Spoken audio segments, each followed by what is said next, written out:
Hey guys, welcome back to another episode of Crackplot. So today I'm going to be talking about the adventures of Feluda written by Satyajit. I was recently gifted an omnibus collection of all the Feluda stories in chronological order, which is just one of the best gifts ever. I haven't read all the stories yet, I'm only 8 stories in, but I wanted to share my thoughts with you, and that's why I'm making this episode. And also because it's been so long since I made a new episode. So, coming to Feluda, murder mysteries have always been my favorite genre. I grew up on Sherlock Holmes, Poirot, and countless other murder mystery television shows. So, I've always wanted to try Indian detective fiction, especially after I saw Detective Byomkesh Bakshi, which is to date my all time favorite Hindi film. Ever since I've seen that film, I've been very excited about murder mysteries set in pre independent India or India in the 60s, 70s, or 80s. I feel the ambassador cars, the dhotis, the revolvers, and the time period itself offers a highly romantic murder mystery atmosphere that is as good as industrial era London that is used in Sherlock Holmes. So, after the desire to read Indian detective fiction was born, I came across a Feluda short story in our school library. I don't really remember the name of the story as I only read it twice, but I will probably find out as I continue reading the collection. I do remember that I enjoyed that book so much that I stole that book from our school library. Unfortunately, I lost that book when I was shifting houses. After reading that one small Feluda murder mystery in my 10th grade, I gave another shot at reading Indian detective fiction 6 years later in early 2022. I tried to buy a collection of Detective Byomkesh Bakshi short stories on my Kindle, but sadly that payment failed. I then came across this collection of all the Feluda short stories ever written that was split into 2 parts, both of which had my all-time favorite cover designs. I really wanted those books. Unfortunately, when I wanted to buy the first part for my Kindle, the payment failed again. So I left it that way, dejected, until a very thoughtful friend gifted it to me on my birthday, both the parts in paperback. It was amazing. I then started reading the stories, and they were everything I imagined and more. I really love Feluda. That might feel like an overstatement after reading only 8 stories, but allow me to explain. Reason number 1, the setting. As I've already said, the atmosphere of India in the 60s and 70s is amazing. The world of blue ambassadors, revolvers, dhotis, tramps, pan and cigarettes is perfect for a murder mystery adventure.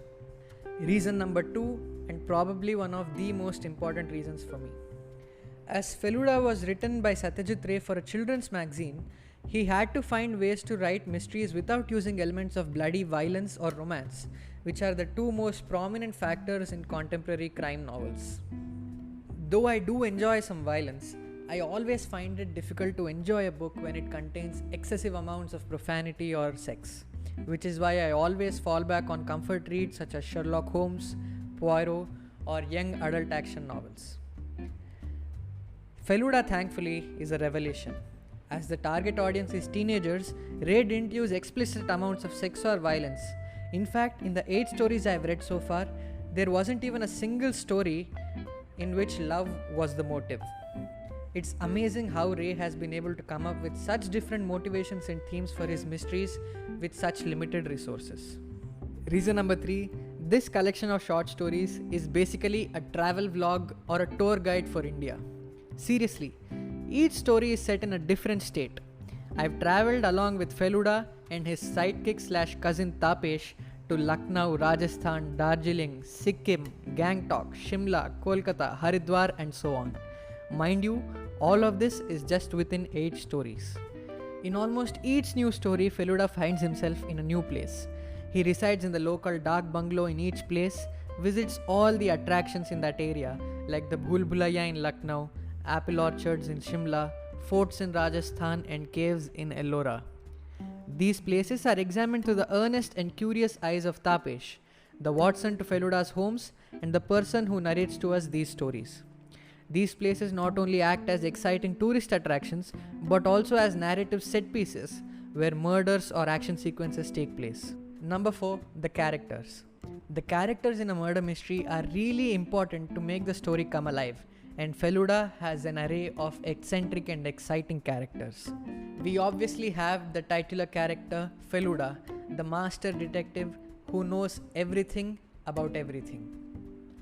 And then we have Feluda's sidekick slash cousin, Tapesh.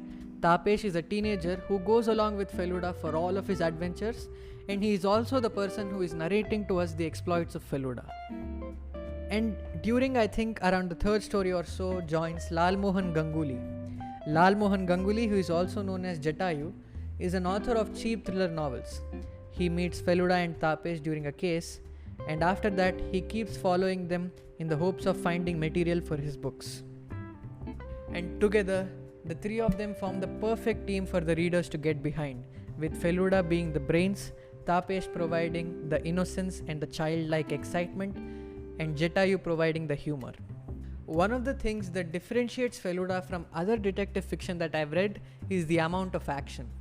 While classic detectives such as Sherlock Holmes and Hercule Poirot are both intellectual heroes, Feluda is both brain and brawn. According to me, it leans a bit more towards Indiana Jones than Sherlock Holmes.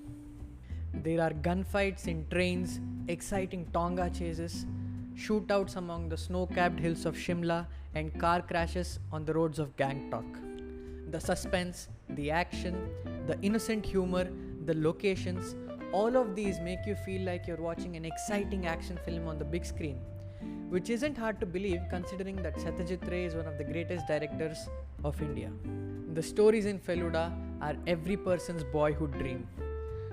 The other thing that separates Feluda from other detective novels that I've read is the weird nature of the stories.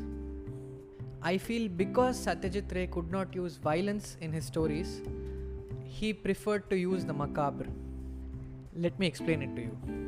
In the 8 stories that I've read so far, I've come across people in terrifying masks, statues of ancient Egyptian gods, a young boy who is able to recollect events from his past life, cunning and dubious dwarves, an international gang of people who steal and sell historical artifacts, people from dangerous cults, religious conmen, killers in Buddhist monasteries, and hunters who have hidden clues to their treasures. All of these add an exotic, eerie, and a macabre sense of suspense to the story.